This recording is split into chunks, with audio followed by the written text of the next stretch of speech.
मैं इस blog post का सार संक्षेप में लिख सकता हूँ। यह लेख उन छात्रों के लिए आशा और जानकारी प्रदान करता है जो नीट यूजी 2025 की तैयारी कर रहे हैं या काउंसलिंग प्रक्रिया में भाग ले रहे हैं। इसमें बताया गया है कि इस वर्ष कट ऑफ में कमी आई है, जिससे कम अंकों वाले छात्रों को भी सरकारी एमबीबीएस सीट मिलने की संभावना बढ़ गई है, खासकर ग्रामीण और SC/ST वर्ग के छात्रों को। नीट 2025 एक नया अवसर। इस साल नीट यूजी 2025 के नतीजों ने पिछले साल के मुकाबले एक बड़ा बदलाव दिखाया है। जहां पहले सरकारी कॉलेज के लिए 620-630 से ज्यादा अंक लाना जरूरी था, वहीं अब 590-600 अंकों पर भी एमबीबीएस सीट मिल रही है। ये बदलाव उन छात्रों के लिए एक बड़ी जीत है जो गांव देहात से आते हैं और महंगे कोचिंग या संसाधनों के बिना मेहनत करते हैं। कट ऑफ में कमी और सीटें बढ़ना। इस साल कट ऑफ कम होने का मुख्य कारण एमबीबीएस सीटों में भारी बढ़ोतरी है। सरकार ने लगभग 675 नई सीटें जोड़ी हैं, जिनमें से ज्यादातर सरकारी फीस पर उपलब्ध हैं। नए मेडिकल कॉलेजों के खुलने से भी कट ऑफ नीचे आया है। इसका सबसे ज्यादा फायदा उन छात्रों को हुआ है जिनके अंक 590-600 के बीच हैं।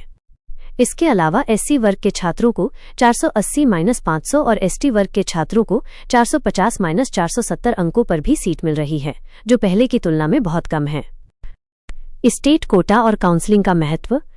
लेख में स्टेट कोटा की अहमियत पर जोर दिया गया है, जहां 55% सीटें राज्य के छात्रों के लिए आरक्षित होती हैं। स्टेट कोटा में प्रतिस्पर्धा ऑल इंडिया कोटा के मुकाबले कम होती है, जिससे ग्रामीण छात्रों को अपने राज्य में सीट मिलने की संभावना बढ़ जाती है। काउंसलिंग प्रक्रिया को हल्के में न लेने की सलाह दी गई है। ये बताया गया है कि रजिस्ट्रेशन और चॉइस फिलिंग बहुत जरूरी है।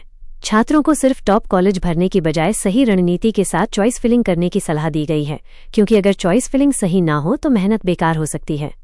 राउंड 2 मॉपअप और स्ट्रे वैकेंसी जैसे बाद के राउंड में भी कट ऑफ और नीचे जाता है, जिससे छूटे हुए छात्रों को भी मौका मिलता है।